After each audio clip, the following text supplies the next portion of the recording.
What's up, guys? My name is Neon, and welcome Hey, to Oh, well, we Already. just messed up straight away, Yeah, didn't we we? already messed it up. Well, I thought you were done. You said, "What's up, guys? My name's Neon," and then you do your thing. I Go messed up ahead. the script. Okay, anyway, what's up, guys? My name is Neon. Hey, everybody. What's up, guys? Nick My or name's Catalyst here. Neon, Good to see you. I Go messed ahead. up the script. And Okay, welcome anyway, to our what's up, first guys? podcast. We're gonna try something a little new. Neon just came to me and he said, "Hey, bud, do you want to sit down for a couple hours and talk about some gaming-related topics and just have a chat, sit down with a couple of beers and hang out together?" I said, "Sure, that sounds like fun." And here we are. So the reason why we are doing this is more the fact, like, we want to bring something new to you all. Battlefield's kind of over our stage, and we just want to talk about just topics, really. You do see a lot of topics like podcasts, everything like that, talking about Battlefield 5, and we do not want to destroy your ear over the same topics, same things all the time. We're going to have little topics about Battlefield 5 here and there, or Battlefield in general, but we're going to be talking about even certain stuff like drama related. Yeah, and of course, I was already on a really huge podcast where we killed Battlefield 5. Essentially, it was the assassination of Battlefield 5, and I think that we really captured the death of the game well. So like Neon said, it's really important not to hammer the same points home. And of course, if you follow me, I've been making videos on it. Everybody's been making videos on it. It's at this point, it would be beating a dead horse, So Exactly. we want to talk about a couple of gaming topics, and like I said, just hang out with you guys. This video will be left up as a video on Neon's channel. I'm assuming, so it will be there if you're watching Yes. this afterwards. Thank you for watching. We hope you stick all the way through, and we hope you enjoy. And please feel free to give your feedback in the comment section. This is going to be more of a test podcast. If it does well, we'll keep doing it, let's say every once a month or so. Yes. And if not, this will just be a good conversation with my pal Neon and his chat and everybody. So a podcast like this, we're not going to be like them normal type of podcast people where we're just like, oh, we have to be super professional. This is something where we're both just putting our feet up, cracking the drink open, and just relaxing. And we want you. Can I curse? Oh, I don't know about that. I don't know about that. Just kidding. But yeah, this is just something where we just don't want to take it serious. We just want to just relax and just have a good discussion, and we just want you all to just sit back and just relax. Times are tough, so if we can make a smile on you guys, that's all. That's literally that's all we want to do. You know what I mean? I think this is the goal of being a streamer content creator. We don't want anything else. Like putting a smile on people's faces is way more important than growth or anything. But yeah. All right, so I have a list. Catman has the same list. I have the same list. It's not in order, anything like that, but we're going to be talking about just certain stuff and see what happens. So our first list of the day is going to be a Battlefield one. To start it off with the Battlefield audience. So with Battlefield 5, going down to this hole and all that, what is the plan for both of us? Obviously, I'll explain my plan in a minute, but I want Catalyst to explain what his plan is currently, now, and the future until the next Battlefield or whatever happens. Well, for me, it's very clear that we're not going to get another Battlefield for a very long time, as late as 2021 in the fall, and I actually think it's going to be. I think it's going to be delayed even further than that. So really my plan is to just use this time to try and branch out and to play other games and become more of a variety streamer and see if I can use all of the experience that I've learned over the past 3 years of making Battlefield content and trying to apply that to other games. I was streaming Assassin's Creed Odyssey for about 4 hours today, and I had a great time. And it seemed like your chat was liking it as well. Yeah, it was really good. And it's not necessarily about like, okay, necessarily I have to find a game, I have to find a new home. There is definitely that sense, and I think that every medium to small Battlefield YouTuber is going through that same feeling of anxiety of, okay, well, what the hell are we going to do now? It's not necessarily about finding a home primarily, but it's about finding something that makes you happy, at least for me, because I've been pretty miserable making Battlefield content for the past year and a half, just because of how poor this game is and how poor DICE has treated the community, and likewise its content creators. So I've started streaming more on Twitch, and I'm going to try and keep Battlefield content on YouTube as regularly as I can, and playing some older titles as well. But for me, it's really just about finding games that make me happy again, because I feel like my content is better when I'm happy. I'm tired of being miserable going on and playing Battlefield. And the good thing about playing other games, Neon, and I don't know how much you can relate to this, but when the main draw to your channel is you're really good at something, right? You feel like you have certain expectations to uphold to. Oh, So yeah, 100%. when I first met you, I mean, I thought you were this ridiculous sniper, and you are this ridiculous sniper. You're really good at it. You know, you got that Ascend Neon and title and everything. And it's like, when people come to your channel expecting something in particular, you feel like you need to have expectations for that. I'm known as one of the best console players in the world, like by a lot of people. So I'm expected to perform well all the time. But when I'm playing Assassin's Creed on Twitch, nobody knows that I'm a retired, competitive player for Battlefield.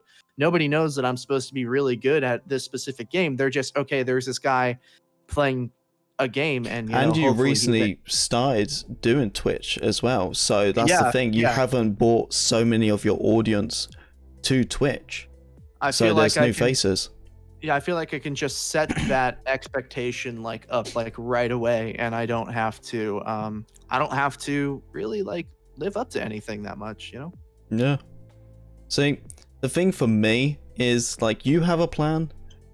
For me, I kind of don't have a plan. The thing is, I really do like Battlefield 5. It's crazy to think. Yes, all the bugs and all that and stuff is, it's annoying, but I really do like the game, and it's just I like to do different stuff, but I just can't do it.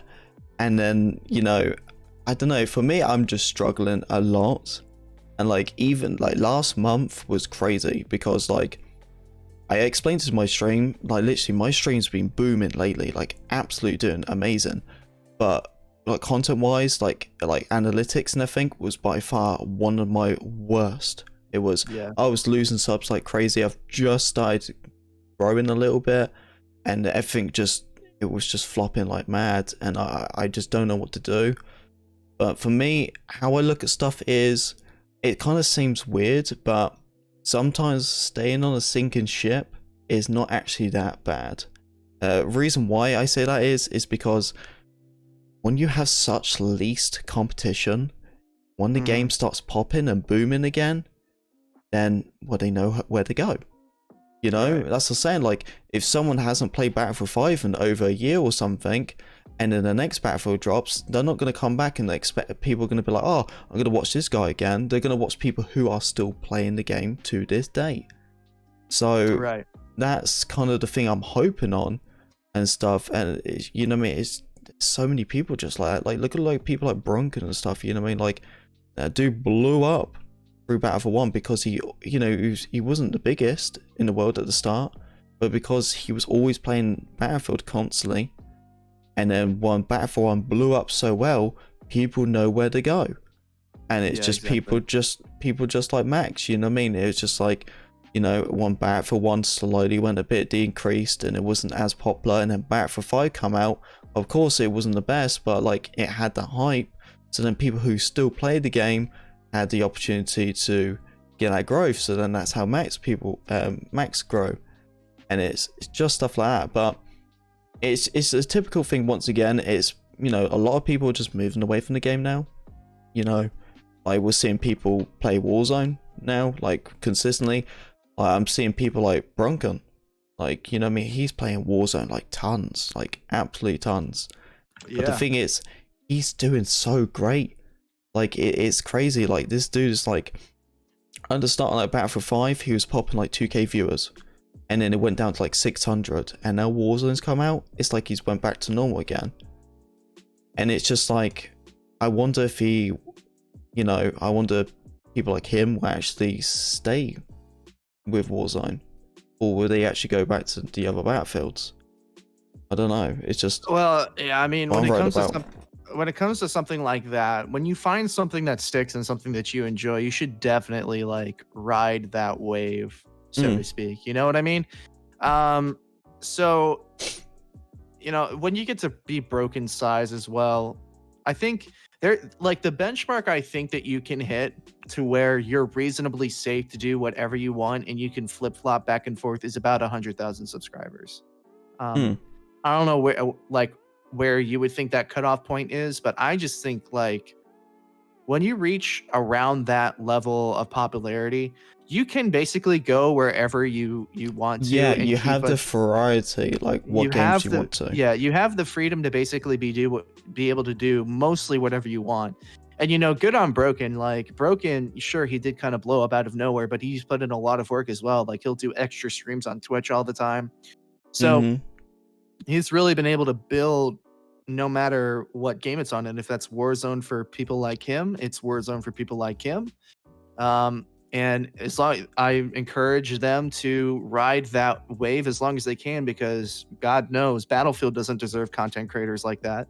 Oh yeah. Like the game is just horrible. Well, the thing is as well though is this is just a typical content creator thing. Like you always chase after the top trends and stuff like that, and that's why creators are doing that. You know what I mean? But the thing is, people like us, you know what I mean, it's a bit of a nightmare because we can't really go anywhere else. If I try to do Warzone or something, it will do a faster job compared to if I done Battlefield 5. So I don't know, really. It just already depends. Like if some of these people would come back, I don't know. It's just I know people like Daz. He was insane, like so well known as a sniper content creator. To be fair, it's like he doesn't even play the game anymore. Like he doesn't play any Battlefields. He just all into Apex, and it's just like I just wonder if the next Battlefield come out, if they will completely come back, or they come back just a little bit, but like focus on a different game. And I think it'd just be a shame, really, because you have these OG legends, will maybe not come back at all. Yeah. So well, I mean, like I said, like for somebody like me, it's really important that you find something that makes you happy first and foremost. And when you find something that makes you happy, you can, at least in my opinion, you can accept the loss that you're going to have when you're small. You're a small to medium YouTuber or streamer, and you're going to relocate. As long as you're happy with what you're doing, nothing else really matters, because happiness in what you're doing is the reason that we all started this at some level. Oh yeah, 100%. I really kind of just look down on the people that start YouTube because they're thinking like, okay, I'm gonna go and I'm gonna make some YouTube money. Like I'm gonna get rich doing YouTube. Like that's not how it works. If you don't start this and you don't have a passion for it, or at least really enjoy it, then you're not gonna go anywhere. So, and with that being said, it's not until you find that happiness again, especially if you're on something that you don't enjoy, that your content starts to take off again. Like you, like my analytics. Not to make a big deal out of anything, because there's nothing that you and I can really do about being YouTubers for a franchise that's really struggling. But this past month has been really, really bad in terms of viewers, and it's not anybody's fault, like I said. Oh no, of course it's not. But it's somebody said something to me the other day that kind of really resonated with me, and that's that no content creator stays on the same game forever. It's very rare that it happens. Oh yeah, so, like I done Call of Duty before Battlefield. So so that's what I'm saying. Like, like I done Call of Duty for like God knows how many years, and that game just kind of flopped, and I just went off to a different game.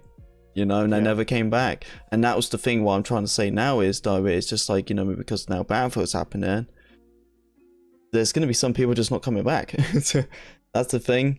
But then, yeah, like with smaller creators as well, is this can really just show like people like how dedicated they really are to their audience and their channel, because like they can actually you can actually see who's really dedicated. Like, some people are just going to give up now because how Battlefield is, and they're just going to give up their channel, the audience. And you're really going to see now truly who are the ones that actually here for the entertainment for you. You know what I mean? Yeah. And I think that's the best like good thing, you know what I mean, to actually see like the ones who put the work in get what they deserve. And that's what I want to see. I don't want to see people come in here to, just make a quick buck. You know what I mean? I want to see people actually get something what they deserve. Yeah. Yeah, exactly. So exactly. That's what I want to say. So obviously, everyone knows about the whole Battlefield cheating stuff, and let's not go into that. Yeah, let's not. Shock horror. Yeah. What do you think of Warzone with the whole cheat system? Like, they just added like that new cheat system, and where you have to add a new phone number if you get the game for free, not paying for it. If you download the game for free, you have to add a phone number to it now. Yeah. What do you think of all that? Like, I mean, that's a good place, right? Yeah, it's a good place to start. I mean, see, the thing about cheating and hacking is that they're always like one step ahead. Oh, yeah, of course. There's always going to be like somebody that's one step ahead. A little wiggle around. Yeah, but hey, I mean, I don't know like how much. Like, at some point you can turn it into like legal action. I remember some game a long while ago actually tried to take it to court, like how much cheating was happening. There's so much more than just cheating, you know what I mean? But even so, like hacking or like damaging the product, like, I mean, it makes these people easier to track down. But like, even then, it's like, okay, you can have a bot, formulate phone numbers, illegitimate phone numbers, or like phone solicitation numbers. It's like, it's. Well, the thing is as well though, is it's not just the hacking. Like, what happens if someone's that good at what they do? They didn't just hack the game, they hacked into personal information. Like, you have all your login details and everything to get into that certain video game.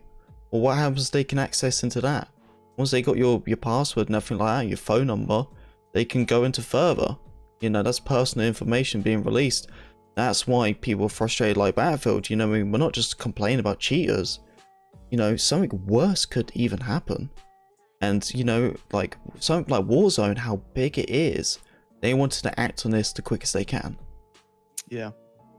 Yeah. And that's the thing. I mean, you really got to commend Activision though for like actually doing something about it. They know what they're doing. They know what they're like doing. Actually doing something about it. Like, you started playing PC recently as well. Oh yeah. So you've been playing on PC a little bit. Like, like. Oh, the cheaters, man. It does, like, I haven't like run into any like egregious like rage hacking where it's like, okay, that dude is legitimately like going around I haven't. With like a 97 round Lewis gun and just like wiping everybody off the map. I haven't ran into that yet, thank God. But small things like M1A1 carbine, rapid fire scroll, like mapping that to your scroll reel and modding it. I don't think that's actually a cheat. I believe that's something you can actually do with a mouse in general. Either way, something that's what crazy, I've heard. Something crazy with the M1A1 or like wall hacks or like ESP, something anywhere between like manipulating hit detection as well. I got killed by some guy in the corner yesterday. Like, literally, I was like taking cover from this one guy because he was like rank 500. And then I got like wallbanged with like a parabellum, and I was like, "Yep, hacks." Yeah. But like that in comparison, like the response in the difference in responses between DICE and Activision and Infinity Ward, like the difference between it, just like we're a year and a half, 2 years, getting there to 2 years, and DICE is now like, we're working on anti-cheat. Yeah, look how long Warzone's been out, and they're already acting on it. Yeah, Warzone's been out for a couple months, and they're already going like far and beyond the level of what's like asked for you as a company to avoid cheaters. So it just shows you, like, again, just how I don't want to keep like going back and shitting on DICE, but just shows you how bad. I know we're trying to avoid that so much, but it's like it's so tempting. It's underlined. It's like the undermining sentiment. Yeah, it's like an anger inside us. We just had to let out every single day, 24/7. Yeah, exactly. So, I think CS:GO. Is it CS:GO? I think CS:GO has a unique one where if they actually ban people, they can actually ban you from. There's certain ones where they can do it by internet. So it means like if you're being banned and it's connected to that certain internet, it doesn't matter how many counts you make, you can't do anything. I think CS:GO's one is. I don't know. I think it's by RAM. CS:GO. I don't know if it's CS:GO. I don't know if it's an IP ban or whether. But I've actually run into more hackers in CS:GO than I've run into hackers on. Maybe it's not 5, CS:GO. To be honest with you, I don't think it's CS:GO. I think it's something else. League of Legends, I saw maybe? like maybe it's League of Legends. But like I was playing CS:GO to try and train and get used to using mouse and keyboard or whatever. I was just trying that out, and sure enough, just like playing a simple games of like casual arms race, like people just completely like speed hacking, wall hacking, aimbot. It's just I don't think it's CS:GO, but either way, like there was one where it was actually a link to your RAM. I think it was like they was actually linking it, yeah, to like computer parts. And I'm just thinking, it's just like, if only they do stuff where it comes to a graphics card or something, so you have that same graphics card. So imagine like you did cheat on Battlefield 5 and you got banned, and the way they can detect you getting banned was through that same graphics card. So imagine like you had like an RTX 2080 Ti, and then you go and try to like make a new account, and there's nothing you can do, and it's just like the only way you're going to play Battlefield 5 on PC is buy yourself a new graphics card. What do you mean? They're tracking like the serial number on the graphics card? Is that what you mean? I don't know. I think it's just something. It's just something connected with it, because I heard that they have been doing it with hardware. Certain games have. They must be tracking like the serial number on the maybe. I don't know how they do it. Obviously, like these that's like weird. game companies are smart. Yeah. But I don't know, like as I said, I feel like stuff like that would be a big thing though, because like, imagine spending like $1,000 on like a graphics card and you can't even play the game you like, and you have to spend another 1,000 to play the game. Dude, but then at the end of the day, imagine. Yeah, but that's what I'm saying, that's what happens when you cheat. You should be punished, you know what I mean? Yeah. I mean, at least that makes me feel a little better, just knowing how much money I dropped on my PC that I got a couple of weeks ago. Like, imagining having to repurchase like another 2080 Super or whatever, or 2070 Super, and like having to, like, that was probably the most, apart from the processor, like that was the most expensive part of the PC as well. So it's like I couldn't imagine. Yeah, I would be pissed. But the thing is though, with these hacks anyway, you can usually buy hacks and like a subscription thing. It sounds really weird, like I know this or something. Like I seen it on a YouTube video, and they kind of explain like how hacks work. It seems like it's a subscription, so they try to protect you. Yeah. That's how it is. But I'm just thinking, like, what I mean, like if you start banning people over these PC parts, then they're not going to afford money to buy hacks. So then the ones who are creating these hacks and selling them out, they're not going to make any money, because, you know what I mean, like they can't get on the game, they can't make any money, so they can't make any hacks, because like these people who are getting banned, they can't afford to buy more hacks because they have to buy themselves a new graphics card. So that's what I'm saying, the ones who are selling it, they're not going to make any money, so they're going to stop making it. And then there you go. You're stopping the hack system. So that's what I wonder. Right. You just see, can you see my puppy? The puppy's chewing. Hey. Yeah. Please don't. You're going to give me so much trouble. He's literally see the mess she just made. Oh my gosh. What's she chewing on? Oh, it's in the piece of cardboard? Yeah, that's... A puppy chew on anything. Yeah. That's fine. But yeah. I don't know. I kind of just wish that a lot of games can do better systems, and I feel like Call of Duty's gone on the right path now. Like that's the thing, that the reason why they're only doing it for phone numbers for people who bought the game for free is because like these hackers are not gonna rebuy the game, are they? I don't know. I mean, if that's what I'm saying.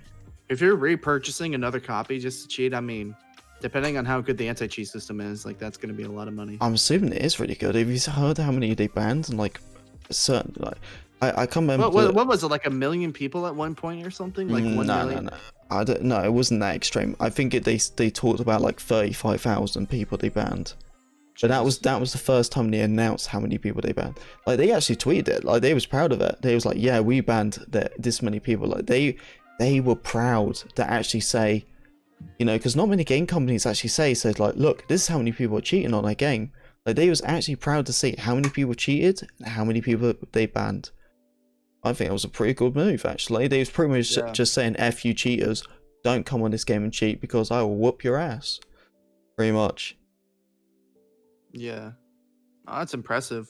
Like, especially like, well, I mean, I think Call of Duty, like on the other hand, is in a special position because it's annually the best-selling game on consoles, no matter what. Well, not the best-selling game, but definitely the best-selling first-person shooter. Maybe it is the best-selling game on consoles pretty much every single year. Call of Duty? They kind of have like all the Infinity Stones, so to speak. Like they can literally snap and do whatever they want. What are you talking about, Call of Duty? Yeah, talking about Call of Duty. Oh, so, they know it every year. So basically, like, essentially the point I'm getting to is they can throw their dick around and just put it on the table and just say, hey, look, we just banned 35,000 people. What are you going to do about it? Like, we're proud of this. Like, we're stopping this instead of like, and it's also about how you flip the narrative. It's either, oh man, like 35,000 plus people are cheating on our game. But on the other hand, we just banned 35,000 people. It's like, how do you form that narrative? Well, I just think it's literally just a system where they want a public that to just tell people that they are cracking down on hackers, and it will make hackers think twice. Well, some of them make them think twice about doing it. But there's one good thing, right? Speaking of this whole like Warzone stuff, anyway, have you noticed this is setting? It's in PS4 as well, not just PC. It's called streamer mode. Have you heard about that?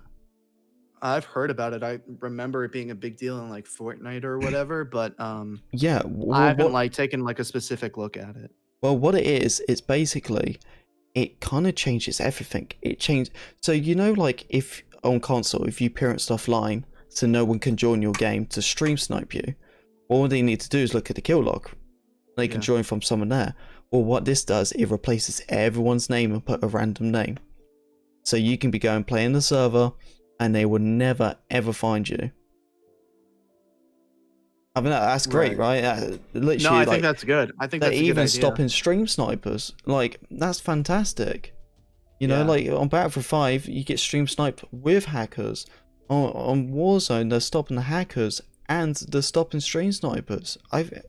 Yeah, but okay, but with Battlefield 5, you could just look up the server identification from Battlefield Tracker. So like that's like the one specific way that people can get in and find your server. Well, I'm assuming if Warzone added that like streamer mode, then I'm assuming that they're like the tracker, like the Warzone tracker, I'm assuming it wouldn't work properly.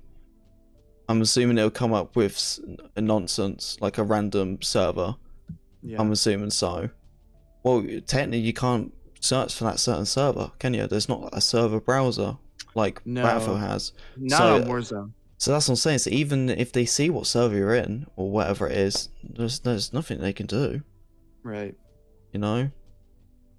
But yeah. But to be fair, Fortnite had it as well. And some reason people figured out how to stream snipe on there. So yeah, I see. Like that's what I'm thinking. It's like, okay, it sounds good in theory, and it looks like they're doing everything that they can to really like get a hold on it. But even like Fortnite, which at the time was probably the biggest game in the world, like they ended up having workarounds to it. So I mean, thank God it doesn't bother us as much. You know what I mean? But yeah, we're lucky. There's people get it worse. I couldn't imagine like Broken or Max Max probably gets it the worst out of anybody I've seen. He gets it worse on console.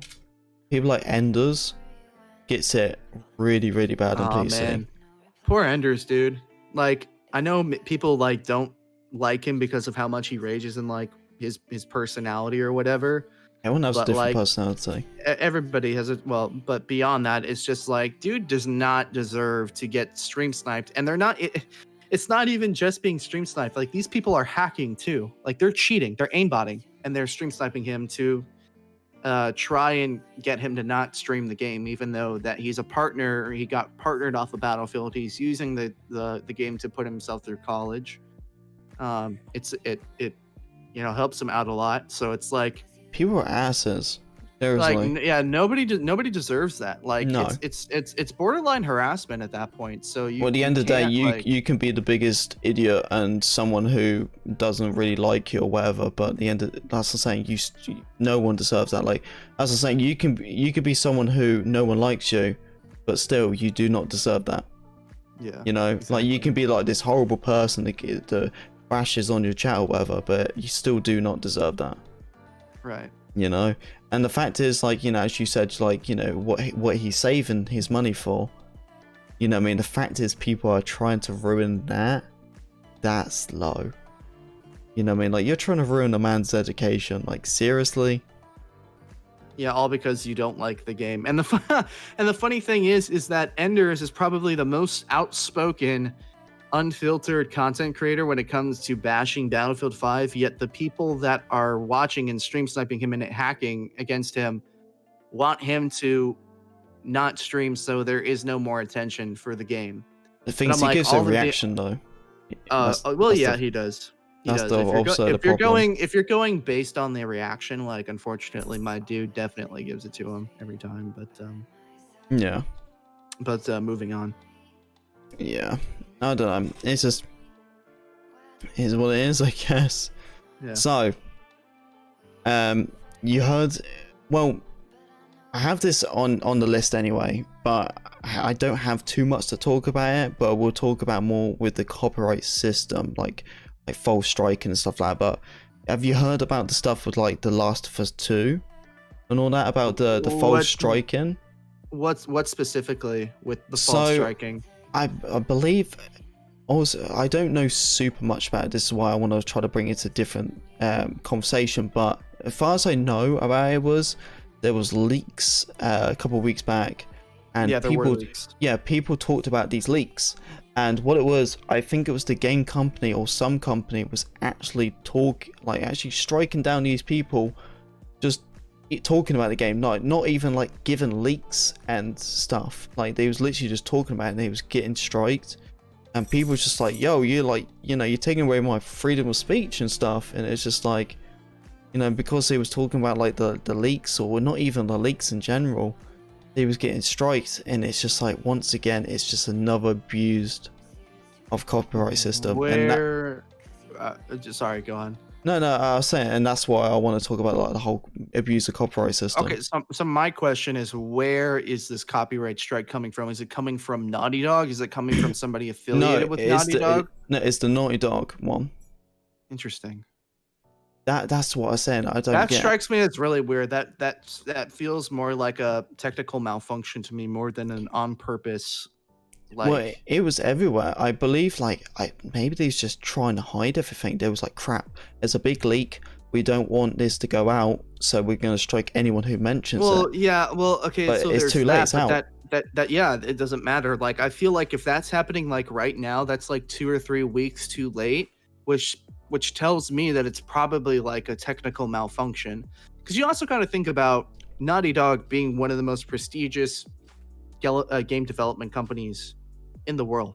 I mean, they are so successful, and generally speaking, I know, of course, there was all those reports about like them being them mistreating employees, and there being tremendous crunch time for the game, but it's like they still have one of the reputations of being one of the most well-respected and best like development teams in the entire world. So like, it strikes me as just very odd that they're doing this, especially so late, because the leaks happened like 2 to 3 weeks prior. And like, the only thing, Neon, that I'm like thinking like it could have been, it's like, okay, well, if it's legitimately like, if the leaks came from a Naughty Dog employee, then maybe like that would be the reason for like their heightened level of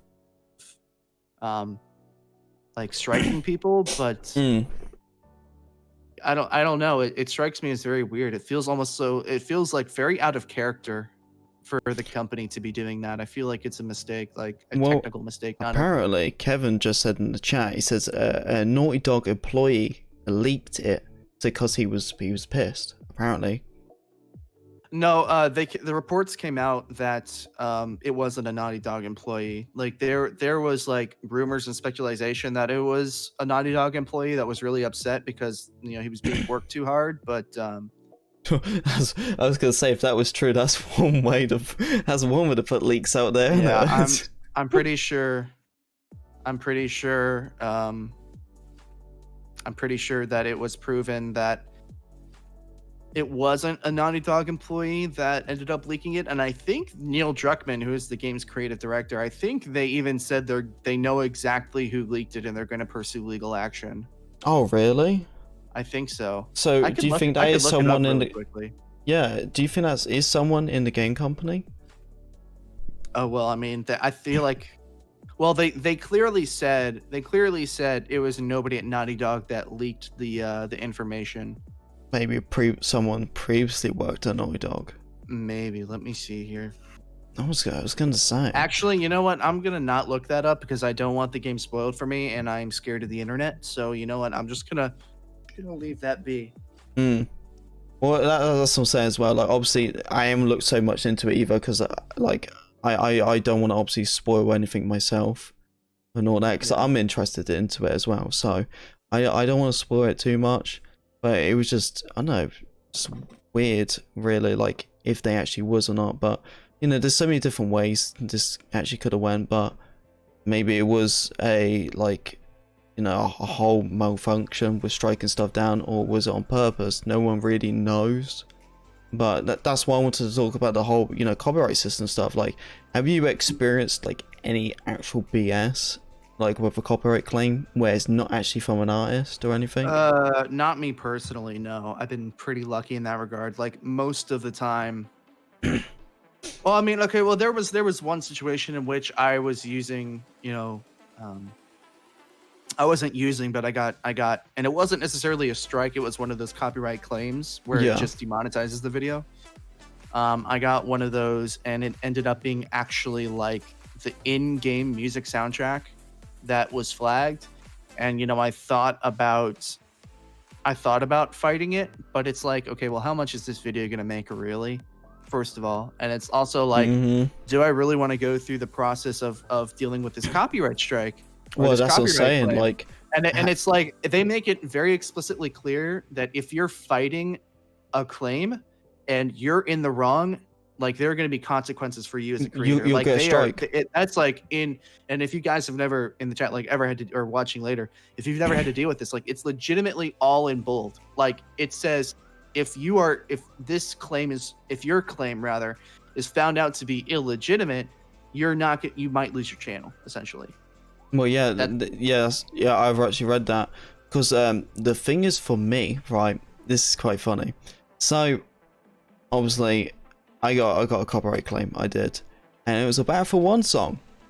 It was one of the little cutscenes on one of the Russian maps, and literally what it wasn't from EA, who technically owns the song. It was just someone who uploaded the song onto their channel, and then decided to copyright claim me. I was like, "Are you serious? This is not even your song in general, yet you copyright claimed it anyway." Well, obviously, because it's EA and them songs are free to use for anyone, you know what I mean? Obviously, they're not copyright claimed songs. So YouTube will look at that and go, okay, well, I'm guessing he owns the song. So he got and claimed for me. I was like, dude, you don't even own it. And then I was like to myself, I could fight it because technically I'm all in the right for it. Yeah. But how YouTube is in general, I'm a bit worried like it might backfire. Even if I am in the right, and it's just like, well, I didn't make any money from it, so YouTube is horrible. YouTube is horrible when it comes to like it scares me sometimes. Yeah, like user versus user interaction. Like it's terrible. Well, even now, it scares the hell out of me. It scares the hell out of me. See, that was the other thing. This happened to me while it was the beginning of the quarantine, and it's like, what are the odds that this is actually a legitimate, like, worth experience to try and fight? If it happens in quarantine, you're screwed. Not really any humans working on it. Yeah. I mean, I have one of my, and like I also have like one of my really old videos, like early Battlefield 1, like when I was still making videos off my PlayStation 4, that some dude just totally stole the footage and posted up on his own, and it's like, yeah, that's my footage, but it's like also not that great of a video, you know? Yeah, well, literally. You have 11 views on it. It's like, how much is it really worth to like protect my branding? It's like, it's whatever. Well, they just see how good it was, and they was just like, you know, I'm lazy. I'm not gonna make that content. I'm not gonna grind it. I'm just gonna steal it. Literally, that happened to me. For a video that was made on Share Factory, it was pretty good. I'll toot my own horn, you know. Like, I done a video with Baronox, right? Yeah. And literally 14 people stole my video, and their link was dodgy. It was a hack link, and it was promoting it. That was your hack link. That's the first time I've ever strike down a video, and it wasn't just a video. I strike down 13 videos. They all got they was all gone, thank God. But I couldn't believe it. I was pissed. I was like, what? Like, and they was all promoting like this dodgy link, and I was just like, no in hell I want someone to get their channel in risk over my content. This content is going real quick. Or like, you know what the other thing is that those spam bots, those spam comment box, all going back to be my friend. Yeah, do you want to be my friend? I'm here before 6 million subscribers. It's just like, baby, yeah! Hey, thank you for the sub. Yeah. But the thing is, right, as well, you know them bot accounts, right? You know some of them are actually legit accounts what have been hacked. Yeah, I know. Like, yeah, have you seen the video? It all goes back to this one guy, Logan or whatever. Yep, good old Logan. Good old Logan. And it's like, it's weird because when you're starting off on YouTube, there's a whole shit ton of that. A monumental amount of sub for sub and follow for follow or whatever, and most of it's legitimate. So it's like, it's really a credit where credit's due. It's a brilliant idea, but he's a douchebag. Yeah. Well, he's doing it at the perfect time. Yeah, I know, and he really is. So, but it's like, okay, so you're starting off and you're capitalizing on all these new content creators or wannabe content creators, because the reality is that, you know, when we don't necessarily explicitly say it, but our YouTube channel is our business. These are new entrepreneurs, new streamers. They're trying to build themselves up, and they're trying to, like most things in this world, they're trying to take the fast way up. So it's like, oh, this guy wants to sub to me, I'll sub to him, and I'm not going to watch any of his content or whatever. But the numbers are what they're after. So this guy's exploiting their feeling of that, and he's just hacking the account, and it's just grown into such a wide net. All you need to do is just subscribe to their channel. That's literally all you need to do, apparently. I'm just like, what? Which thank God you actually have to subscribe to the channel. I thought like any interaction at all, like, well, yeah, because I done that. Yeah, because I got like 4 of them. They said want to be friends, and I went no.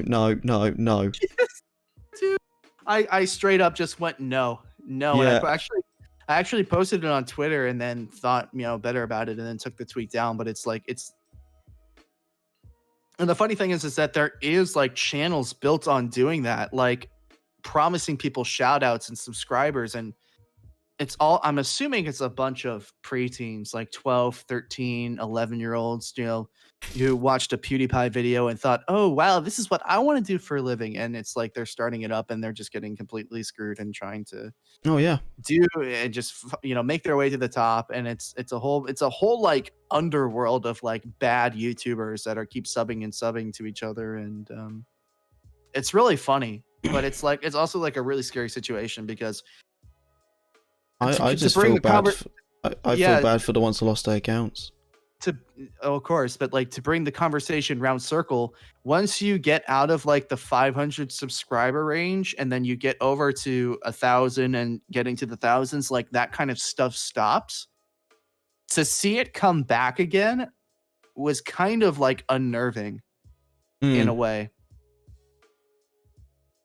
I think it's almost like, am I about to get like spammed by a whole bunch of people again?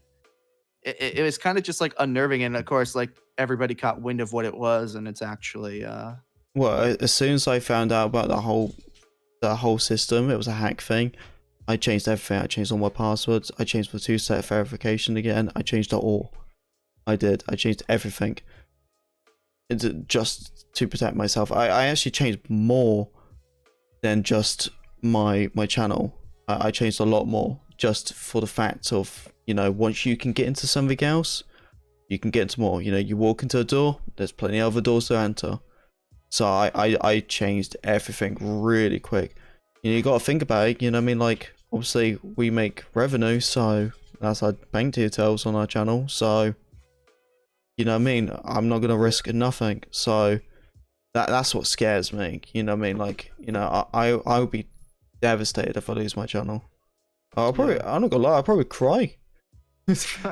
Like, some people might say it's pay and stuff, but you know, for 8 years working your ass off and all the streaming and everything, and the support and the audience you've grown, to just know that that's kind of going away. Except the audience won't really go away. Not the dedicated ones, of course, but you know what I mean. It's just knowing all that went away, and you might not get your channel at all, or you might not get it back until like 4 months. Yeah. That's To rough. lose it during the quarantine, especially like knowing. Well, that's what they're doing it. Because Yeah. you know what I mean, they know the support is so low right now, and how YouTube is, they get so overwhelmed as it is. So that's what I'm saying. Like when this is happening and all that now, this is why I'm trying to be the most professional as I possibly can with YouTube, because I don't want to get myself in a pickle. Because I feel like my monetization. Oh my god, I could have got monetized. It said that I was allowed to get monetized and was under review 7 months. I only got it because of people like Brunken that had contacts at YouTube and kind of gave me the right nudge, and I finally got monetized. And that's what I'm saying, like, you know. And then there were some people who got monetized in 2 weeks, and I got monetized in 7 months. After I've hit 1K, I was like, dude. That's how my memberships took so long. Yeah. Absolutely mad. But, yeah. Like the thing is like, and the scary thing is that YouTube customer or like creator support was horrible beforehand, and just like. I think they're trying, but it's just. I don't know. Sometimes I feel like they try. Other times I feel like it's just a lot of. YouTube reminds me of Battlefield so much. They really do. See, I mean, One step sometimes forward, it feels like 2 they're step trying. back.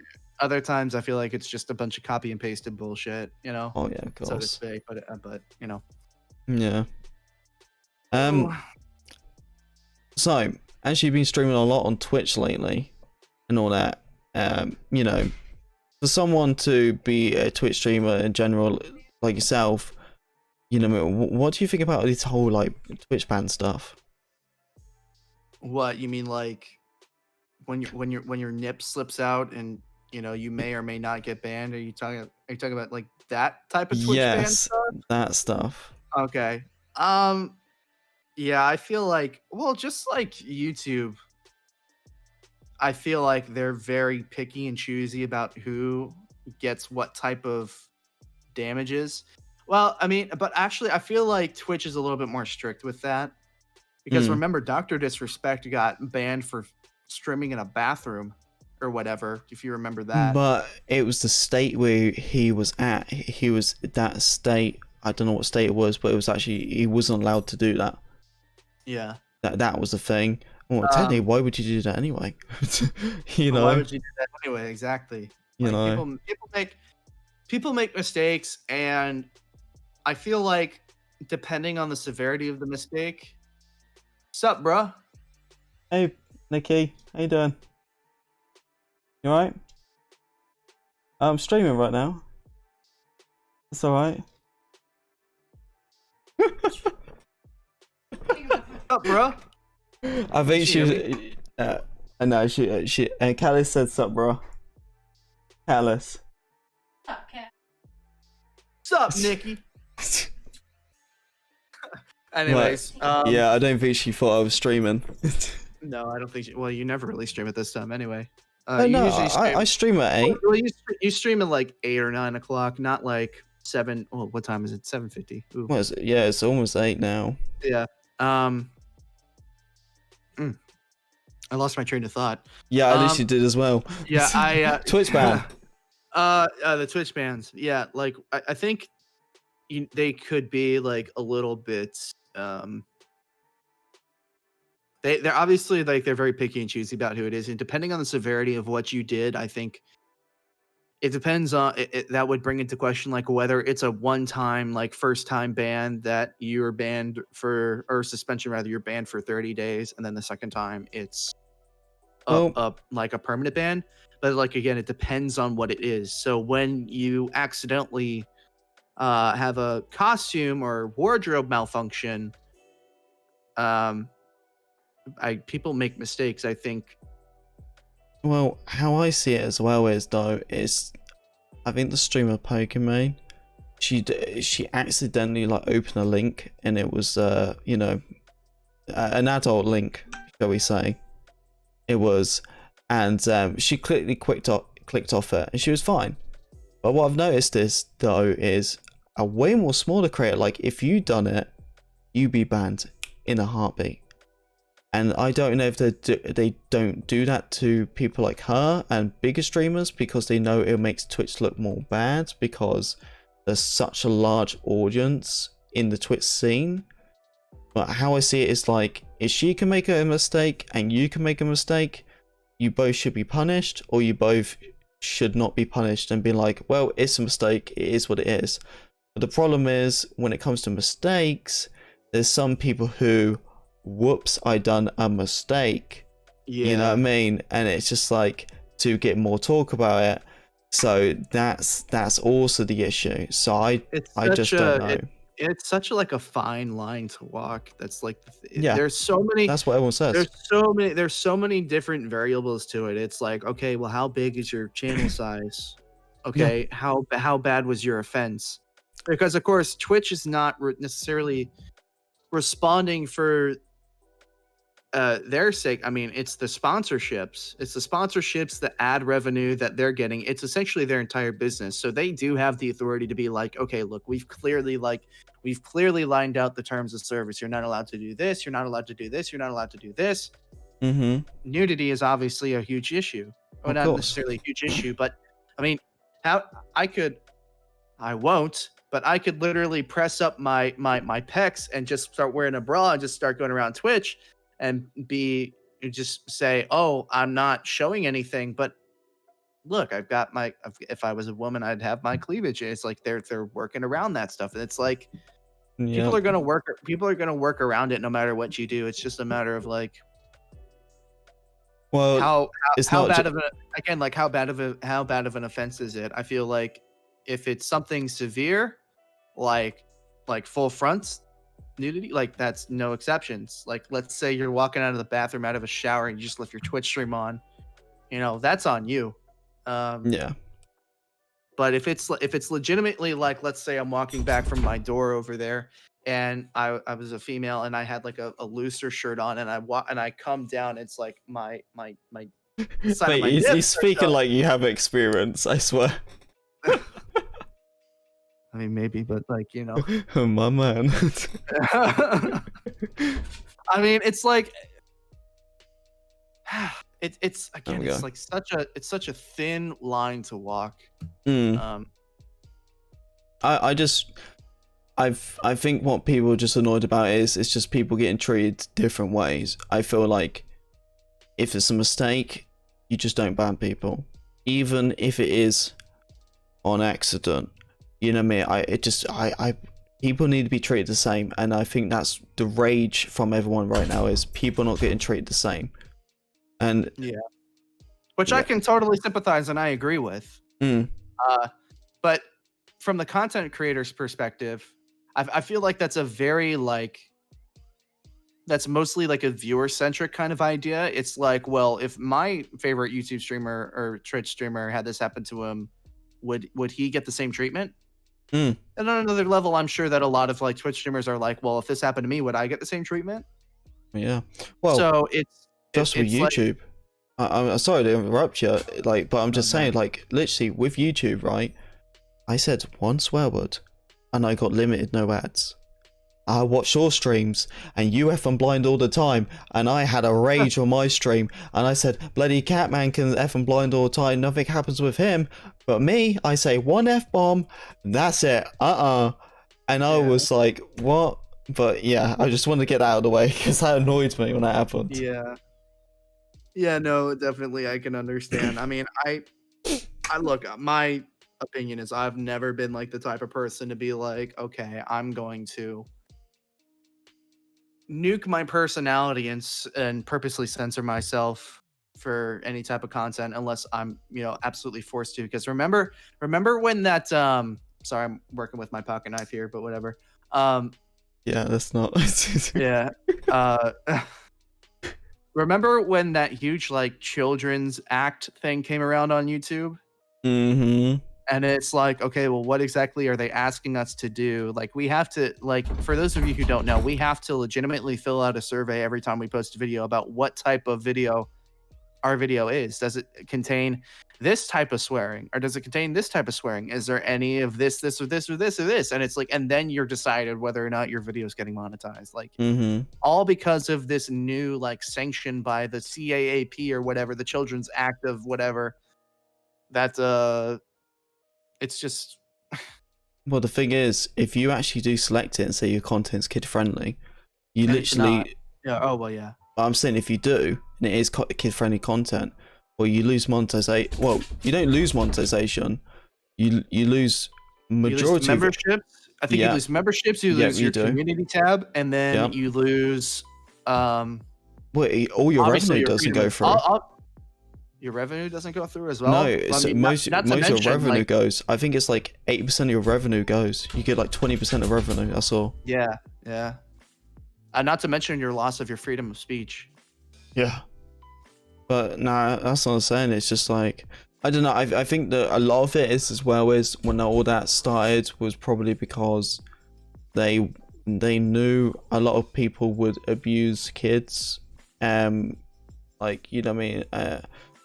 How to word this? It's just like they would do content and they knew kids would do this, like, will watch this, clickbait and everything like that. They know for a fact like kids are going to click on this, so they're just kind of abusing them. You know what I mean? Like for us, if we see something with clickbait, they're just like, all right, sweet, I'm gonna we know it's clickbait, but for younger audience, they don't know that. And I just noticed my dog is a banging on my door. Neon abuses kids exposed. Oh no. Hang on, let me just let my dog out. We're in, I mean. Pajamas chat. Isn't he adorable? He's got his pink shirt and his Star Wars pajamas. Sorry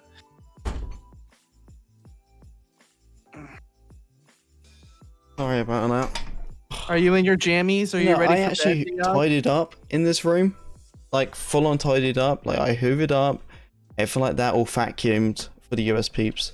Right, I done all that, made it all nice and clean. Right. You fat-kimmed? No, vacuumed.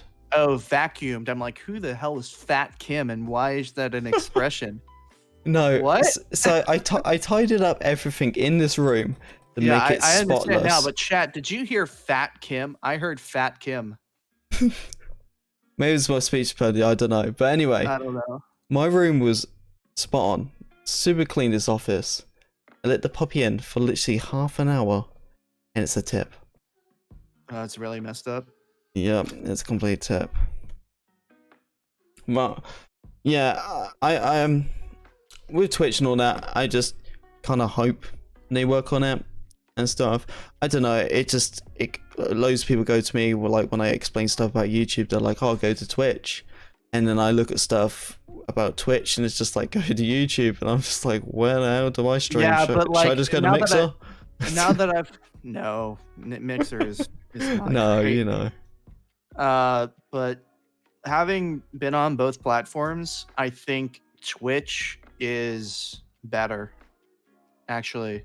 Well, yeah, there's a For lot of cool stuff on there. I mean, there's just so much you can do. You can raid people, host people. You know, there's subscriptions and bits, and there's multiple like interaction tools between you and You your can do that audience. multiple stream thing as well, where Yeah, you exactly. watch one stream, but it's technically a one. So if Not we to done a mention, live stream on Twitch, it would be not like to one. mention that the compression quality is better as well. They don't compress your files enough, so your stream actually looks better. Like, not Yep. many people know how much YouTube compresses your stuff and makes it look shitty. So if you're ever watching a YouTuber and saying, "Wow, this quality doesn't look as good as it should for 1080p 60 frames," that's literally not our fault. It's Well, because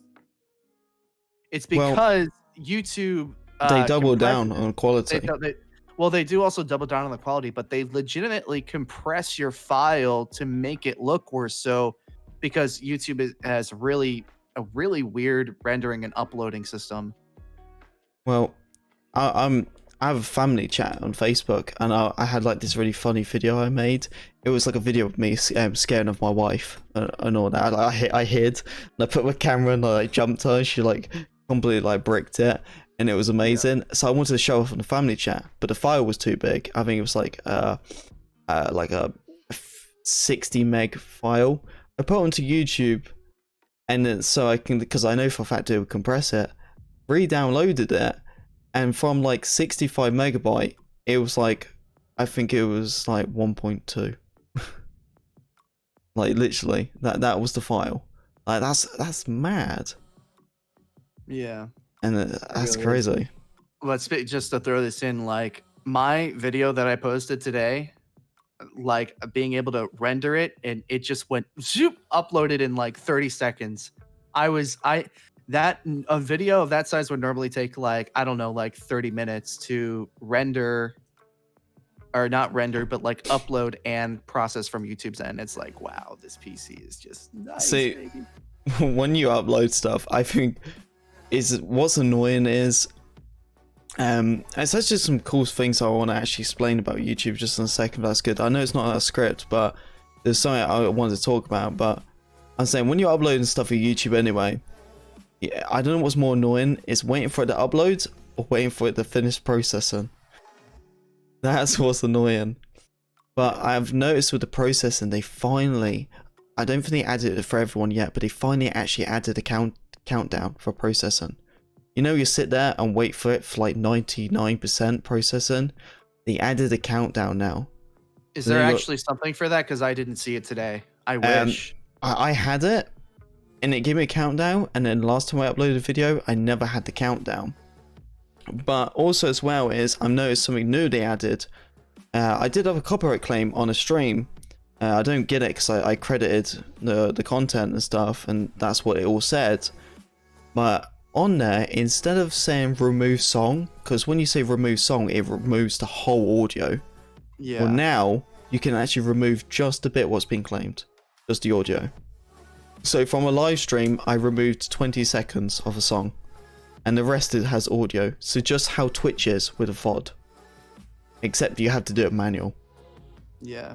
That's pretty handy, right? Because I done it and I went back to monetized again. So, you know, pretty good. Pretty good. Yeah. YouTube, like the thing is, like YouTube is slowly getting better, but Twitch is just, in terms of what you're wanting your content to be, like Twitch, if you're leaning or beginning to lean more towards like streaming stuff, like Twitch is just so far and above YouTube, it's not even funny. Yeah. Like imagine if you, like, you've just finished a stream or I just finished a stream. Imagine if we could actually raid people, or imagine if, like, as YouTube is streaming I on want YouTube, gifted members. I want that so yeah, bad. I want that so badly as well. Like But literally. also imagine actually having a directory with YouTube to show you who is streaming what game at what time. I mean, I know YouTube Gaming kind of has that, sort of, but it's nothing like an actual browsing directory to see, okay, who's talking about this game, who's streaming this game. YouTube has nothing like that. So the odds of somebody coming into your YouTube stream by chance is just significantly lower. Like, Well, yeah, they organic don't growth really is- recommend live streams as much anyway. Yeah. Last time I got recommended a live stream, it was a guy who viewbotted. So that's the last time I got a recommended stream. So yeah, I don't know. I want the notifications to work more than anything. The notifications remind me of Battlefield's hit reg. It might work, it might not. You don't know. Like today, my stream, people got their notifications an hour and a half later when I was streaming. That's just like the worst feeling, isn't it? Yeah, It's like, I was like, oh hey, guys, I'm streaming I didn't half an know hour. I didn't know you were streaming for this long, but I just got here. I hope this is a long stream. And I'm like, dude, I've already been live for like an hour and 45 minutes. Like, Yeah, that was literally what it was like. Like, I was streaming and there wasn't that many people coming in. So I was like, yeah, this notification's not working.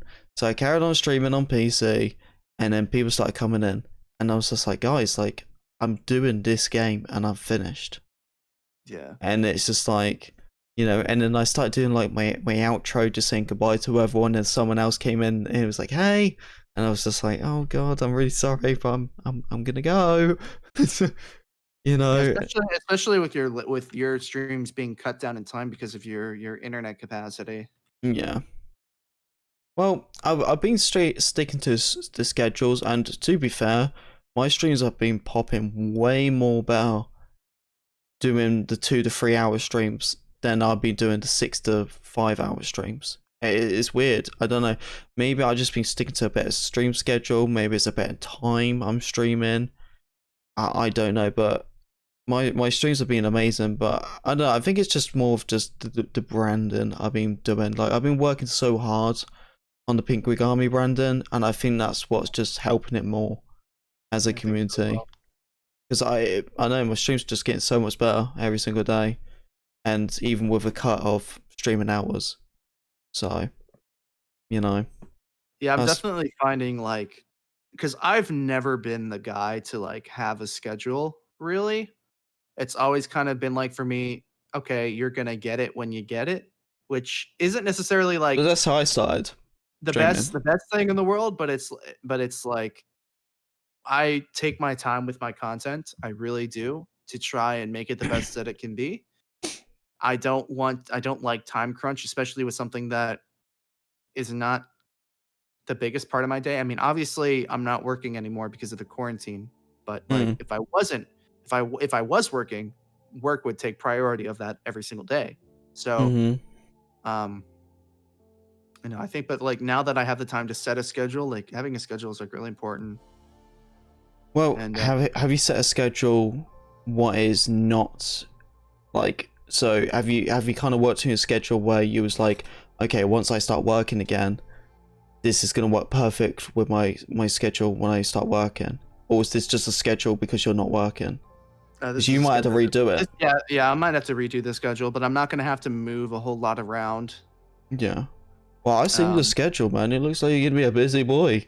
The double streams. Well, look, you're like doing YouTube free, right? A week. Yeah.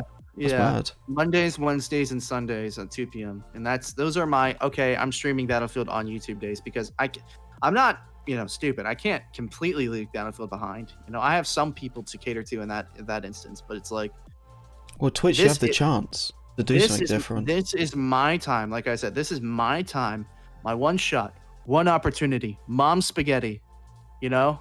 this is the mom spaghetti opportunity to like actually have the chance to break out and find something different without feeling responsible for letting a whole bunch of people down, because Battlefield 5 is over. There's no more expectations except for what the June update brings. Like, that's it.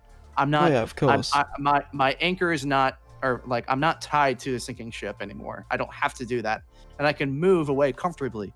So I'm like putting in all this work to try and make sure that I make the most out of this time that I possibly can. And it's going well so far. What game is the main one you enjoy the most and your chat enjoys? Well, we've only played Assassin's Creed on stream so far, so that's what we've been sticking with. But like I said, it's been doing well so far. So I'm really just going for variety streaming and just playing a whole bunch of different games and taking people with me. You know, until I find something that's maybe like a multiplayer game like Insurgency Sandstorm, or maybe like Hell Let Loose, or Sea of Thieves, or something. That's supposed to be coming to consoles in... Yeah, it's supposed to be coming to console soon. August. August, yes. I thought so, yeah. I was thinking of it. I was just like, isn't it near my birthday, or is it not? But yeah, August. I've been hearing a lot of stuff from it. I know it's available on PC now. Yeah. I don't know if it's going to be that big. Like, well, the reason I say that is because I had this discussion on my stream like 2 weeks ago, but Yeah. I haven't really seen that much of it on Twitch. So I don't know if it's same as content. So I don't know if it's going to be big or not. Yeah. Maybe because it's only available on PC. It could be. Maybe, I don't know. Maybe it could just change. Well, obviously, the play that I'm thinking of is that since, Battlefield's going down the tube, I don't know how active Insurgency Sandstorm is, but if I get good at that game, I enjoy that game on PC. When that comes to console, like that's a prime opportunity, especially if you enjoy it. Or I could be like Broken, who's in the chat right now, and just kick ass at Warzone every single day, right? Yeah. Just completely demolish the entire lobby. So, this is a cool one for you. Cross play. What do you think about it? In what context? Like crossplay, crossplay in general, or like the future of crossplay? Are we talking like crossplay in general, or are we talking like crossplay? I'm talking about like we can talk about Battlefield to make it easier, but well, I mean, it's a short answer. It's a short answer there. It's like crossplay isn't going to work on Battlefield until DICE works out its anti-cheat. Until DICE works out their anti-cheat, it's not going to work. If you're going to have crossplay, it's going to be Xbox to PlayStation, and that's it. That's a simple answer. Well, I just feel like, personally, I think crossplay is definitely going to be the prime. You know what I mean? I think now, I feel like the future games now, they're going to have crossplay. I think, yes, how you explain how Battlefield's going to be, I'm telling you, I feel like they're going to do crossplay. I feel like if they don't do crossplay, I just don't know what's going to go on, I am reading the chat, by the way. I am reading the chat. It's really hard to not read the chat, if you know me, because if I read the chat, I'm gonna lose track. But I am reading the chat, and now I've forgotten what I was saying. See, crossplay. Yes. Crossplay. Yeah. No, I think crossplay is gonna be like the new wave of acceptable features. Like. It comes in waves. Like, I don't know if you remember, like early 2013, early 2014, maybe even about that time. But it's like there's this huge wave of, okay, here's the pitch: mobile gaming, but with all your consoles. Hey, thank you for the dono. Appreciate the 5. Hey, dude, hope you are well. Thank you for the 5. It's not coming to me. It's going to Neon, but Hey, thank you. I am doing well. Thank you very much. But still, like, the idea is like, okay, Neon. Commander mode. You can be a commander in Battlefield 4 and play with your friends on their console. You could be as the commander. You could play from your iPad. And there was like all these different games that had that type of technology, and they were trying to shoehorn that in. The past 2 or 3 years, it's been okay. Every single game has to have a battle royale mode extended with the feature, like a feature of a battle royale mode. It's going to be crossplay. It's going to be. That is like the next wave of, okay, we're going to be sitting here at E3 or Gamescom or whenever those things come back due to coronavirus. And it's going to be like, okay, and our game is going to be cross-platform. And like everybody's going to cheer and go nuts. But it's like, it's that next socially necessary feature that you really, yeah, that's what I'm saying. Like, you really have to nail crossplay though. That's what I'm saying. I feel like Battlefield's going to dip into it. I don't know if they don't dip into it. I feel like people are going to be pissed. But then if they do dip into it, I'm just worried. That is all. Yeah, I'm worried too. Like, I do not trust DICE Stockholm to do anything correctly. Call of Duty smashed it though. Call of Duty's absolutely smashed it.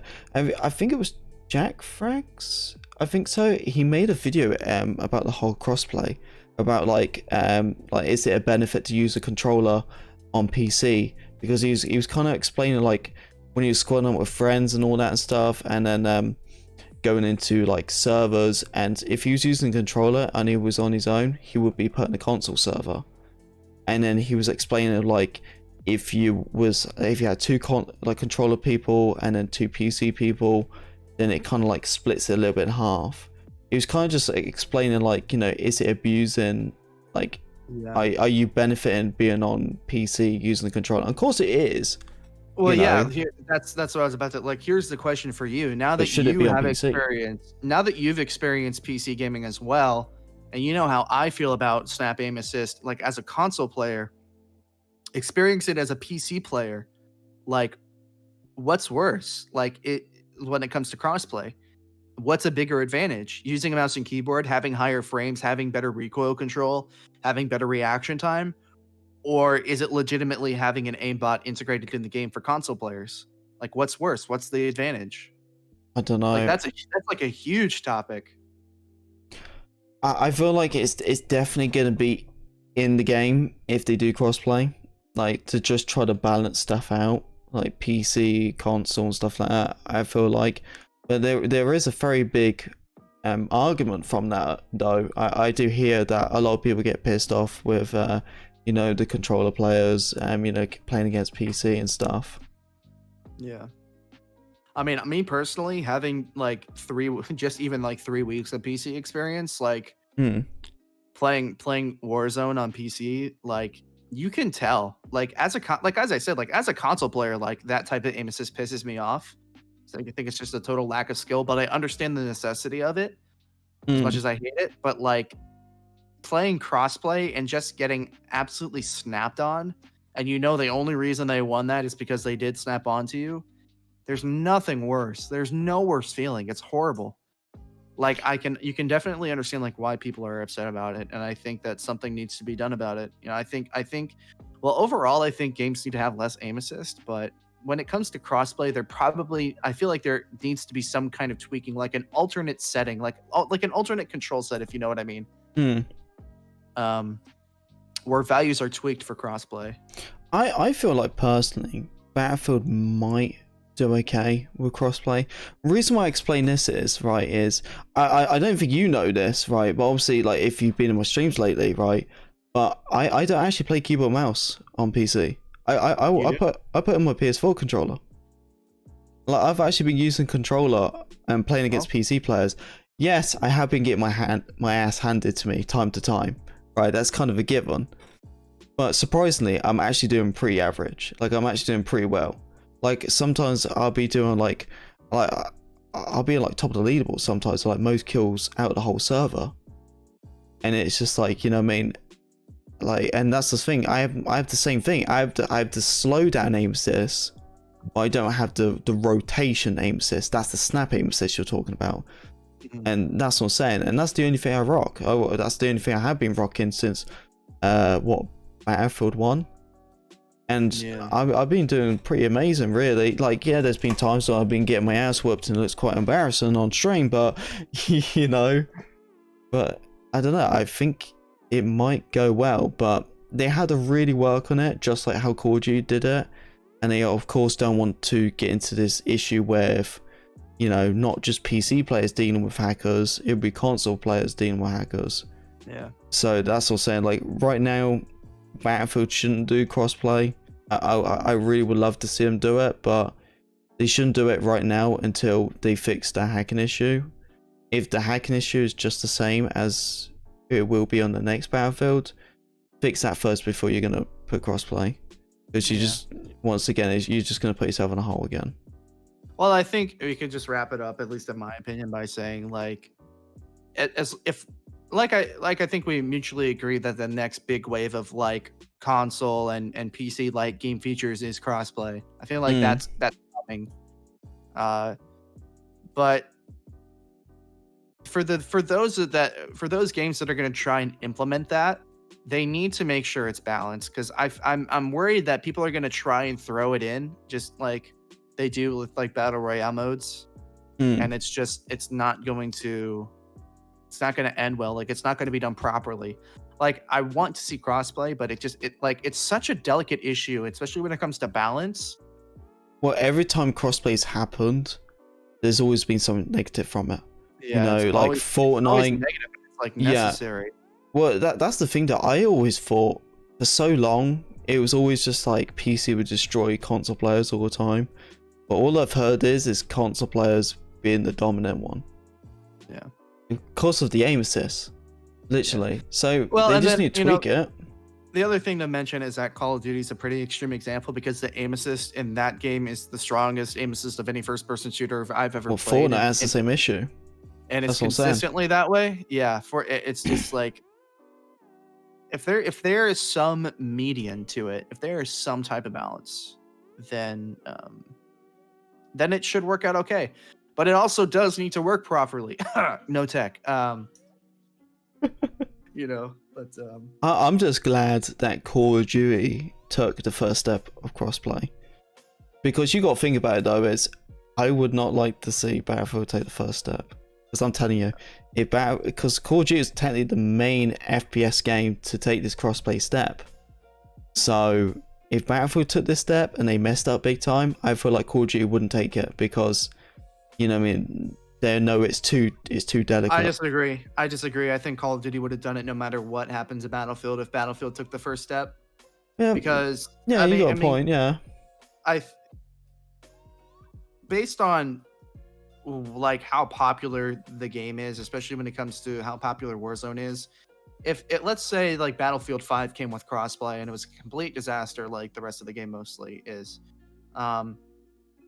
If there's anything that Call of Duty has shown us over the past year with the life cycle of Modern Warfare, is that they are better at doing Battlefield almost than Battlefield is at this point when it comes to their content updates, when it comes to how they've handled cheaters, like we talked about a lot earlier. Call of Duty smashing it with content, man. How they've handled a battle royale. I mean, you take a look at how similar Warzone is to Firestorm. It's got more similarities than it does differences. Call of Duty reminds me of something a little bit like Fortnite. I feel like they're kind of doing these event things. Like, have you seen they've been teasing this like nuke bunker thing lately? Yeah. Like, what does Firestorm have to add? Nothing. It was... War towers. Yeah, but that's what I'm saying. I remember the time when it was new locations. It was me, Brunken, and we done the duos. Oh god, I wish duos were back. When that happens on Warzone, I'm gonna play like crazy. But I remember it was like new locations. We went to try to find these new locations. It was just a little bit of flowers, and that was it. And they said that was location. I was like, what? Bunch of bloody flowers. Did you see my every mistake in Battlefield 5 video? Yep. Yeah, exactly. I think one of them was exactly Dykes thinking war towers are acceptable map additions for a battle royale or something like that. Yep. It's like, I think the only place they added was the dome, and that was it. They didn't add anything else, did they? Oh, I think I missed the dome. Yeah, because that was the first time I flew to the US. So I just missed out on it, because I remember watching people's videos on it and live streams, and I just see like when people would spawn, the whole lobby would just spawn to the dome. Yeah. But yeah, unfortunately, I missed out that experience. I think I missed out like 2 weeks when it dropped. I was a bit bummed, but yeah. But yeah, dome was probably the biggest like map update that had. But I feel like if they did it right, it could have really blown up.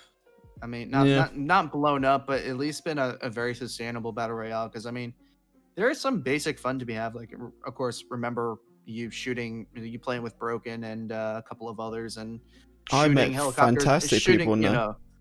Shooting people out of the sky with rockets, and like meeting Drift, and I guess probably SoCal as well. It's like it's just a shame, but yeah.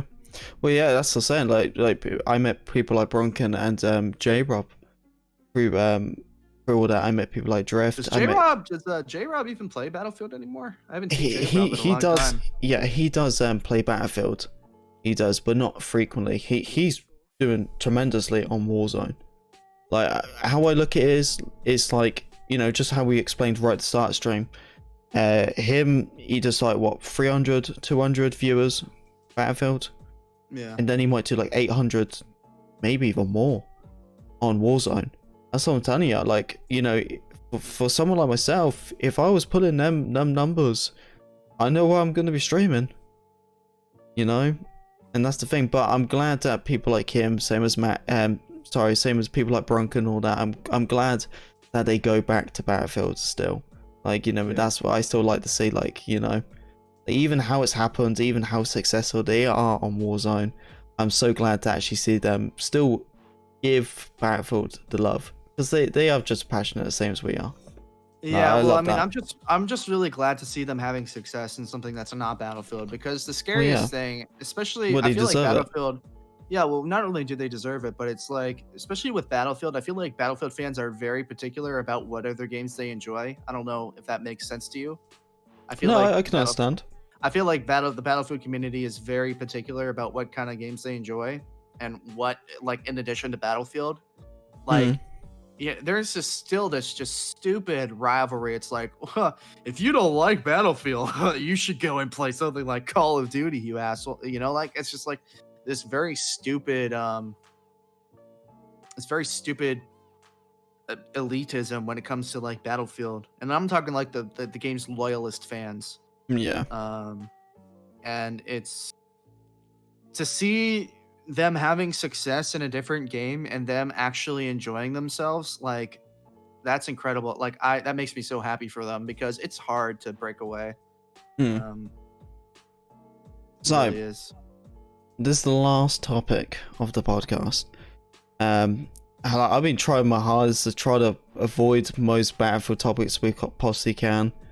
But this is not actually talking so much about Battlefield 5. This is talking about more of the new Battlefield. More of like how it's going to turn out. So obviously Battlefront 2 has done the same. They stopped the support. So does that mean the people who worked on Battlefront 2 are going to work on the next Battlefield with the ones who worked on Battlefield 5, or I would what's going to assume go so. on? Like that's just I like, mean, I would assume that's what's happening. I mean, well, it's Battlefront 2 done a legitimately, massive change, didn't they? yeah. Big comeback. Well, yes and no. I think the comeback that Battlefront 2 had is a little bit overblown. I think a lot of it was really just ridding the game's like fundamental system of like loot boxes and everything. But Oh beyond yeah, that, yeah. it's not like they got like a whole bunch of content. Um, so I think They did a fair bit of content though. they did a fair bit of content, and the game definitely improved. But I wouldn't necessarily call it like a huge comeback. I think Well, that gets a little bit overhyped and overblown. they came back, you know what I mean, to a, you know, to an extent. It's I not a don't know if I Battlefield would 4 use the word comeback. comeback. I don't know if I would use the word comeback. I'd use the term. Revived. Yeah, they Revived. revived. They avoided legal issues. Yeah, because Yeah. didn't when that So whole like law thing or something or whatever yeah. changed with Oh yeah, gaming. no. Yeah, because it Yeah. counts as gambling. So doesn't they it? didn't claw themselves out of a hole that they dug themselves into. They clawed themselves out of a jail cell. Yeah, because I believe it's a whole thing now. You're not allowed to do that thing Yeah. anymore. But with that being said, it's definitely all hands on deck time, and I feel like they're putting so many people onto the next Battlefield. I'm hoping for me, it doesn't really matter. I am trying to minimize expectations as much as possible. I don't have any faith in Dice Stockholm. The game has so many fundamental problems. In fact, I'm more anxious to see what Dice LA does with the respawn tag with Vince Zampella. I want to know what they're working on. I am praying that it's a Medal of Honor reboot. That's what I'm hoping for. I love Medal of Honor. That's what I think it My is. first That's what I'm ever hoping it FPS is. game. Medal of Honor was. But I'm more interested in that than I am in Battlefield 6 at this point, because it's not even like the way that Battlefield 5, like the life cycle went. Like, it's not that the game was just disastrously horrible, fundamentally speaking. Like, sure, there were mechanical issues. There were a lot of bugs. For me, it's how they treated the community. It's how they treated the live service. And it's how it's essentially everything around the game that just makes me have no faith. Update 5.2, changing the time to kill when nobody asks for it. Community games, which is legitimately the lifeblood of what guarantees the extended life cycle of a Battlefield game. Community games, rental servers, horrible integration of that. I'm not trying to go on a huge rant here. I'm probably gonna cut myself off there. I feel like you're slowly getting there. I know, because it pisses me off so much. But I know. just nip it in the bud by saying I've got no faith. I've got zero faith. I'm trying to have some sort of faith. The only thing I'm still just shocked about is just like even if they do well, I've just never ever seen a game company kind of being like, oopsie, we made this game and it was a complete flop. Like, at least when they had like Call of Duty, when they had some flop games like, was it Advanced Warfare? At least when no one liked that game, at least it was works. At least it wasn't broken, the game. Yeah. Like, the fact is, like, I feel like this Battlefield 5 is just gonna be dead. Like, I like Battlefield 5. Maybe I want to return to it in like 2 years time to play it for a couple of months or something. But it's just gonna be the same BS, so why do I want to? You know, so as I'm saying, I don't know. And Battlefield 6 is definitely hit or miss though. There's no denying that. That's the problem. It's a hit or miss. Yeah, it really is. If they mess up this time, I don't know. I really don't know. 4G worked their ass off to try to get back where they was, and they finally did it. You know, this was definitely the game what they made, but Battlefield, I mean, I'm scared. You try not to think about it too much. I mean, at I least want them to do a remake. At least I try not to, because if I'm thinking about what like Battlefield 6 is and like how it's going to be, and if I even get even the slightest bit of excitement or expectations, I'm gonna end up disappointed either way. And Yeah. it really is hit or miss, and I'm just trying to like detach myself as best as I can. Well, the thing is, for me, the reason why I'm trying to stay excited is because so it can keep me motivated to play Battlefield. That's what's kept my drive. Yeah. You know, you can understand where I'm coming from. You know, if I'm just like, yeah, Battlefield's gonna flop like the next one, well, why am I playing Battlefield? I might as well just try to work on a different game. And that's the thing. It's like, we all love Battlefield, like deep down inside. Like, as much as I, will disagree about a lot of their design decisions, as much as I'll criticize it, I fell in love with Battlefield at some point. We all fell in love with Battlefield at some point, and we want the game to be as good as anybody else does. Yeah, and it's you don't want to like face that impending doom, that realization that the thing that you love is just not going to exist anymore, especially in the same type of way that it existed beforehand. I just want the game to be good for the greater community overall, because the thing that is really spoken to me over, being able to meet so many content creators like yourself and Maxique and everybody on Twitch, like Julian and Steve and Enders and Paranox and Exo and like everybody, it's like this game, the way that it, like the state that Battlefield 5 is in and the Battlefield franchise itself is in, is affecting everybody negatively. Yep.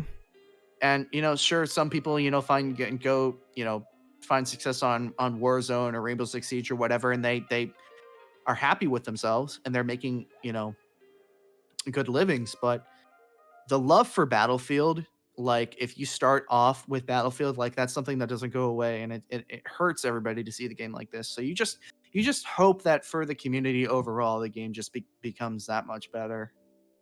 Yeah. I don't know. I just kind of hope it's gonna become something what it is. Well, I think that is it. To be fair, I think we went through the topics really. I think I tried my hardest to not talk about so much about Battlefield 5. I know you was letting a little bit go, weren't you? Just a little bit. A little on edge, just a little bit. A little on edge, a little bit on edge. Hey, when you talk about stuff like this, you can, you know what I mean? If we ever meet each other in real life or something, and we go to a pub when all this is gone, mate, I feel like we just talk about Battlefield for hours. You know what I mean? But yeah, I think it's just been fun. If you enjoyed yourself, yeah, I have. I'm really hungry right now, but yeah, especially that long stream you did. Yeah. I had a good time, so hopefully everybody likes it. We'll see how this does, and if everybody likes it, I guess we'll do it again next month or something. Yeah, well, I want to do it once every month. I think that's just more easier to just get like just good topics and all that, because as I said, I'm really trying to not have so much about Battlefield. Like, we can talk about June's update next month. We can do that, and because that will be the last one, so we can do stuff like that. But I also want to get topics one not Battlefield related, and we have done that. You know what I mean? We was talking about the whole YouTube copyright system, crossplay, you know what I mean, the Last of Us 2 stuff, you know, we was talking about the Warzone cheating and all that. So there's been a lot we have spoken about, you know, so I think we've done a pretty good job on that. Yeah, I agree. I don't know if we need a good name though. Do you think like the Neon and the Catalyst show? Uncle Dave's just saying like you know, the Neon Cat show 2. I don't know. I don't know. We need we might have to work on some branding or something. Yeah, yeah. I think if we do another one, well, I feel like I would like to do another one, but we'll see how this turns out. But I guess we can try to work on a name. You know, there's a lot of podcast names out there, like pretty cool. So we try to think of our own. Like that's the not Battlefield show. Yeah, we're not talking about Battlefield. Definitely, fingers crossed, right? Well, we tried, but at the end of the day, like, you know, we're Battlefield creators, so it's gonna happen. We're gonna spill the beans on certain stuff. Yeah. But I just don't want to bore people. You don't want to bore people. You know, and we don't want to talk about the same stuff people heard of. Hence why, this is why chat, everyone's hearing new stuff. The next Battlefield, if it's booming, then we can talk about just Battlefield. You know, but as I say, I'm like doing these topics. But yeah. From me and Catalyst, I just want to say thank you very much. Everyone comes to stream. I really do appreciate it. Are you plan to stream this next time if we do this? Yeah. It's only because I just got done with like a 4-hour stream and I closed everything down and didn't really feel like getting everything set back up this time. But if we get like our consistent schedule going, I'll set a time for it. You know. Well, as I say, yeah, just once a month. You know, what I mean, as I say, if we don't do it super frequently, it makes it feel fresh for the chat, and also as well, we can definitely work on a time and a date so much more easier. Because that's the same, you know, it's only once a month. But yeah. Right.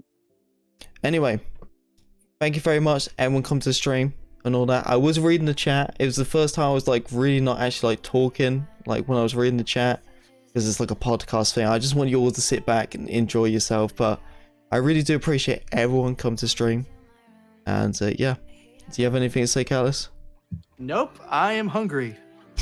But I love all of you. This man needs some food. But yeah. Thank you everyone come to stream. Thank you for love and support. And we will, well, I will see you all on Monday. And yeah, take it easy. And I'll see you next time, PWA.